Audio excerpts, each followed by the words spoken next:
If you clicked on this video, what I'm about to describe probably happens to you. You wake up early every day, maybe at 5 in the morning. The house is dark.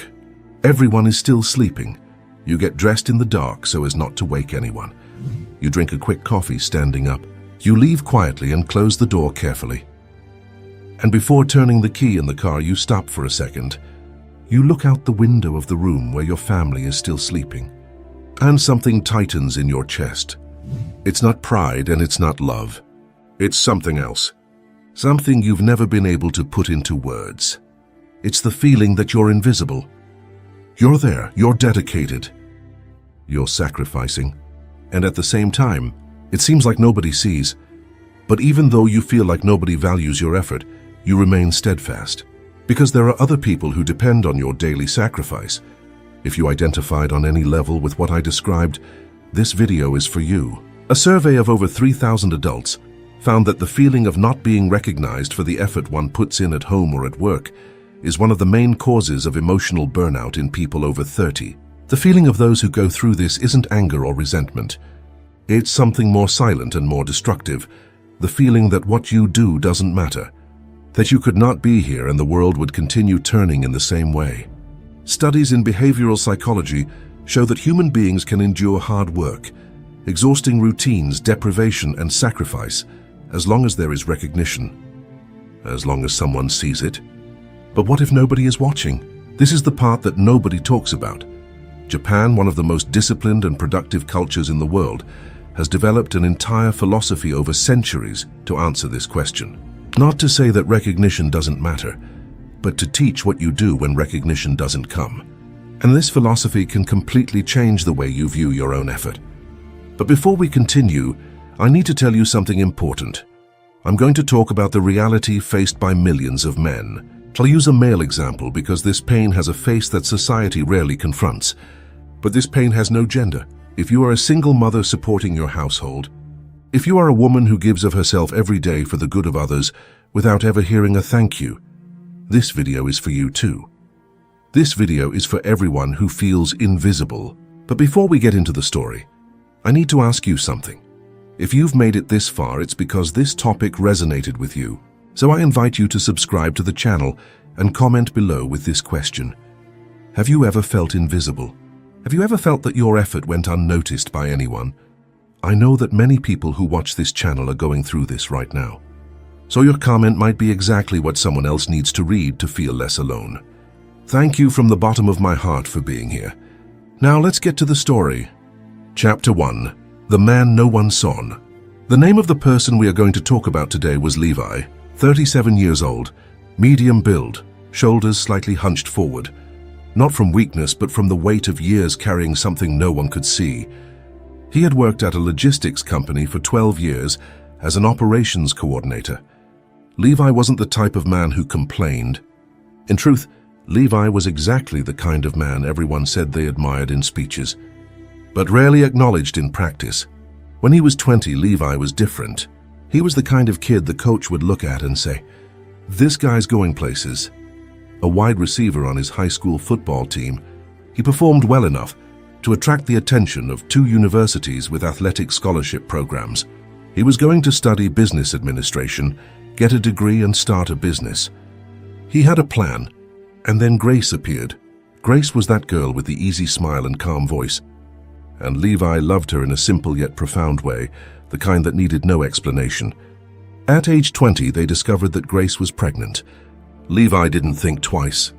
He called the university and said he wasn't going. He gave up his scholarships, his plans, the football field. He went after the first job that came along, at a logistics company that wasn't glamorous at all, but paid enough to get started, because that's what a man did. At least that's what Levi believed. Noah was born healthy, with his father's dark eyes and his mother's calm temperament. And Levi looked at that baby in his arms and felt that strange mixture of absolute love and absolute responsibility that no words can properly describe. In the following years, 2 more children arrived. First Emma, then Jacob. And Levi's family grew as his dreams were carefully folded, like clothes you keep in a box because they no longer fit in the closet. He never threw it away.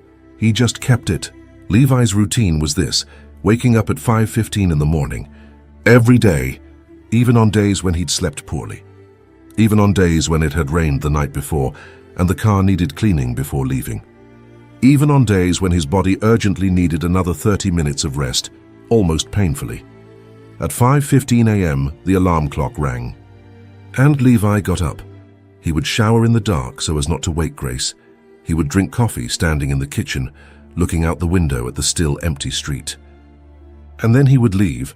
His shift started at 7 a.m., but he arrived at 6:30 a.m. because he preferred to be there before everyone else, managing the chaos before the chaos began. At work, Levi was the kind of employee who solved problems before the boss even realized they existed. He covered shifts when someone was absent. He stayed late when deadlines were tight. He never complained, and sometimes he would arrive home when Noah, Emma, and Jacob were already asleep. There were nights when he would slowly open the door, walk to each child's room, stand there for a moment watching their slow breaths, their peaceful faces, and think, I do all this for them, but they didn't know. And Grace? Grace was a good woman, a devoted mother. She managed the house, the children, the school, the medical appointments. She carried the weight on the inside, while Levi carried the weight on the outside. They were a team, but a team that had stopped really talking to each other at some point that neither of them could pinpoint. There was no fighting. There was no lack of love. There was silence. The kind of silence that grows slowly like moss on a wall. You don't even notice it until the day you look and can no longer see the wall. Levi had stopped waiting for a thank you. He had stopped waiting for an, I saw how much you dedicated yourself this week. He had stopped waiting for any form of recognition because he had learned, through pain, that waiting hurts more than giving up on waiting. But giving up hope doesn't mean the pain will go away. The pain remains, but it only stays quiet. Chapter 2. The day of the lecture. It was a typical Tuesday when Levi's company announced that there would be a mandatory lecture for all coordinators and managers. Levi sighed. Company lectures were usually about productivity, goals, colorful charts that promised efficiency and delivered PowerPoint presentations. He went because it was mandatory. The speaker entered without any hurry. His name was Jacob. 50-something, maybe 60, gray hair, a calm smile that seemed to have no urgency whatsoever. He was a clinical psychologist, but unlike any psychologist Levi had ever seen on TV or in movies. There was nothing performative about that man. He was the personification of someone who had stopped needing to prove anything. Jacob began the lecture with a question. Raise your hand if you've ever felt like your effort went unnoticed. Levi didn't raise his hand, but he looked around, and he saw at least 8 of the 15 men in the room slowly raise their hands. With the hesitation of those who aren't sure if it's safe to admit it, Jacob nodded, as if the answer confirmed something he already knew. In Japanese culture, there's a concept called mienai doryoku. Literally translated, it means invisible effort. It's the name they give to work done without an audience, to dedication that goes unseen, and to sacrifices that most people will never witness. Levi stopped looking at the ceiling. The Japanese didn't create this concept to romanticize suffering. They created it to name something that most Western cultures ignore, that invisible effort is real, that it weighs heavily, and that there is a huge difference between a man who does what he does because he believes in what he is doing, and a man who does what he does expecting to be applauded. Jacob Posu. Neither is wrong, but only one of them is sustainable. Levi stared at the man and felt something he couldn't name. It was like the relief of hearing someone say the name of the illness you've had for years, but that no doctor could identify. When the lecture ended, everyone started to leave. Coffee, conversation, cell phones vibrated. Routine resumed. Levi stood still. After a moment, he walked over to Jacob, who was still organizing the materials. I need to ask you a question. Jacob looked at him with that unhurried smile. You can speak. You talked about invisible effort, about the difference between those who do something because they believe in it and those who do it expecting recognition. Levi paused. How do you know when you've crossed that line? How do you know if what you're feeling is healthy or if it's already destroying you from the inside? Jacob looked at Levi for a few seconds. Feeling a certain recognition. Come have coffee with me later. They talked for 40 minutes in a cafe near the company. Levi wasn't the type of man to talk about his feelings, but there was something about him that made it easy for him to be honest. Perhaps because Jacob listened without haste, without judgment, without that anxiety of someone just waiting for their turn to speak. Finally, Jacob said, "You have a lot to process, and I think you deserve more than 40 minutes of conversation. If you'd like to schedule a session at my office, I'll see you." Levi almost said no, because men like Levi didn't go to psychologists, because men like Levi solved their problems on their own, or didn't solve them at all. But something had stirred within him that day. Okay, I'll schedule it. Chapter 3, The Philosophy of Foundation. In the first session, Jacob didn't do what Levi expected. He didn't start by asking about childhood, about the relationship with parents, about traumas. He started with a simple question. Tell me something. When you look at your life, what do you see? Levi thought. I see a family that is standing strong, a house that is paid off, 3 healthy children, a stable job. And how do you feel when you look at all of this? Levi remained silent for a while that felt longer than comfortable. I feel like I could not be here, and the result would be the same. That I am replaceable, invisible. Jacob nodded slowly. Have you ever heard of Daikoku? Levi didn't have one. In Japanese mythology, Daikoku is one of the gods of fortune. More specifically, he is the god of domestic prosperity. He is always depicted with a large sack on his back, heavy, full of riches, and with a smile. He carries the weight of the house. He sustains everything, and people live on top of the abundance he generates, without ever looking down to see who is holding up the ground. Levi stared at the psychologist. The foundation of a house is never visible. No one comes home and says, "What a beautiful foundation," but remove the foundation and the house falls. You, Levi, you are the foundation of your family, and foundations aren't visible. They support. There was logic in it, but there was also a pain that logic couldn't resolve. It's fine to be the foundation, Levi said, but sometimes I wish someone would see me. I know, Jacob replied, and that feeling is legitimate. What we're going to work on isn't erasing that feeling. It's understanding where it comes from, and discovering what you do with it.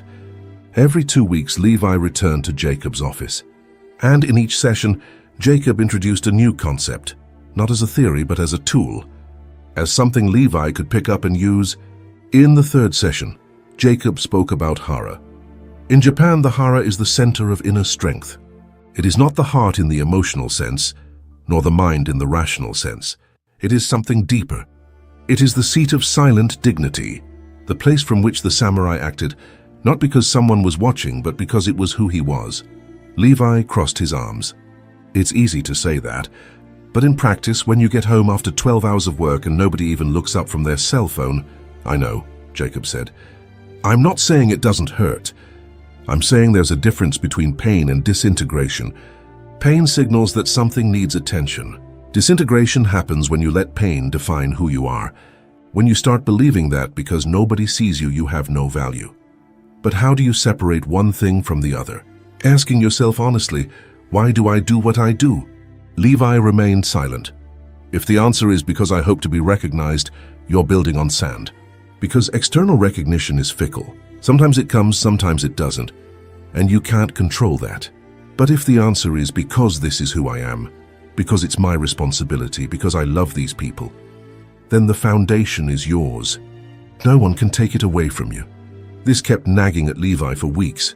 Why do I do what I do? Chapter 4, Mienai Doryoku, the effort no one sees. In the 5th session, Jacob arrived with an old book in his hand. He placed it on the table. Miyamoto Musashi, the greatest swordsman Japan has ever produced. Do you know him? Levi vaguely knew. Musashi spent decades perfecting his art. He lived in solitude, refused wealth, refused public recognition. He wrote a phrase in the Book of 5 Rings that I want you to carry with you. The warrior does not seek approval. He seeks excellence. Jacob closed the book, but what no one talks about regarding Musashi is the cost of that. He died alone in a cave without a wife, without acknowledged children, without public celebration. He wasn't bitter. But history doesn't romanticize his pain. History names it. So what do I do with this? Levi asked. Mienai Doryoku's invisible effort is not about liking not being recognized. It's about understanding that real effort doesn't depend on an audience to have value. The samurai who trains for 5 hours in an empty field doesn't train any less than the one who trains in front of 1,000 people. The effort has the same weight, the same reality, the same consequence. Levi was beginning to understand. But understanding with the head and feeling with the body are different things. And the family? And Grace? When will they realize? Jacob answered slowly. Sometimes people don't realize the value of the foundation until the day the ground shakes. Here I want to point something out. Maybe you feel exactly this way. Invisible. Giving your all for the people you love.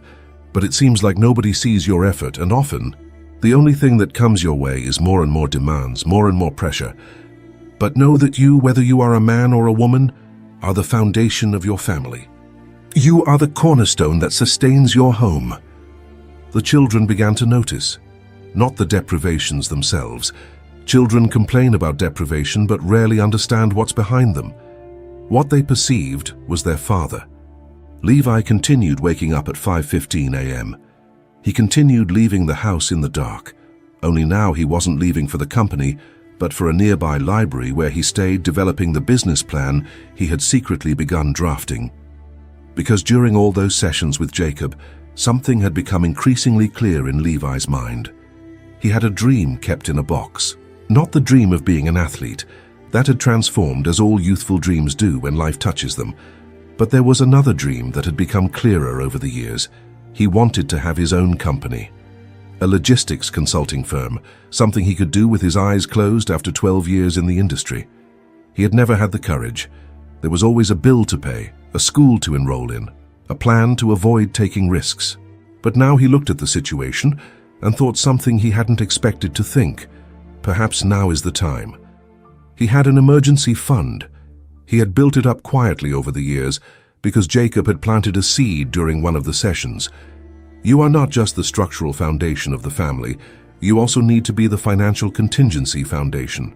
When the ground shook in your parents' lives, was there someone holding it up? You need to be that someone for your family. Levi had started his emergency fund that same month, and now the reserve was there, holding the fort while he built. Chapter 6. The Man Who Never Stopped. Noah, the eldest son, was 17 years old at the time of his father's dismissal. He saw everything. He saw his father leave home at 5:15 a.m., even though he didn't have a business to go to. He saw his father with his laptop on the kitchen table after 11 at night, studying business models, contracts, clients. He saw his father receive a no from a potential client and call back the next day. He saw his father not complain about the situation even once. But there was something else that Noah saw. One afternoon, he was in the living room when Levi arrived home. Grace was in the kitchen.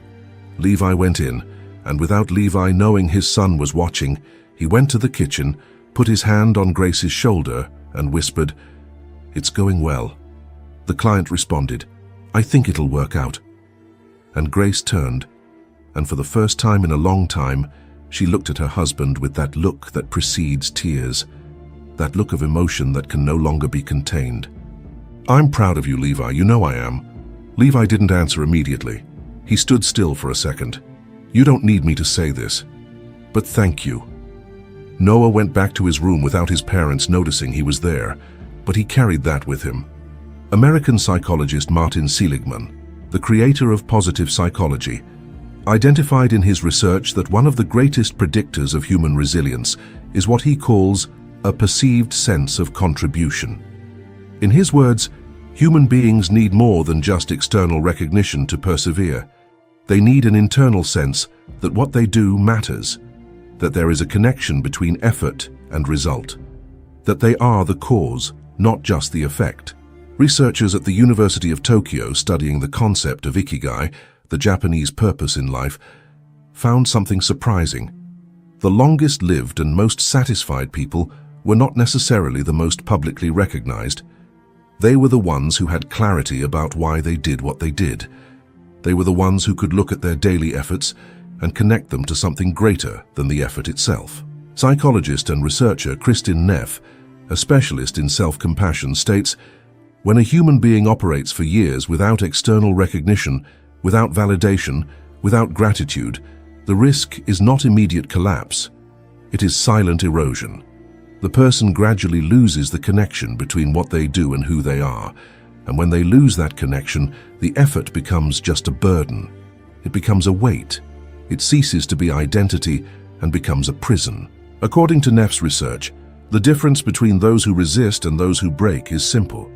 Those who break expect someone external to restore meaning. Those who resist find ways to replenish their own meaning from within.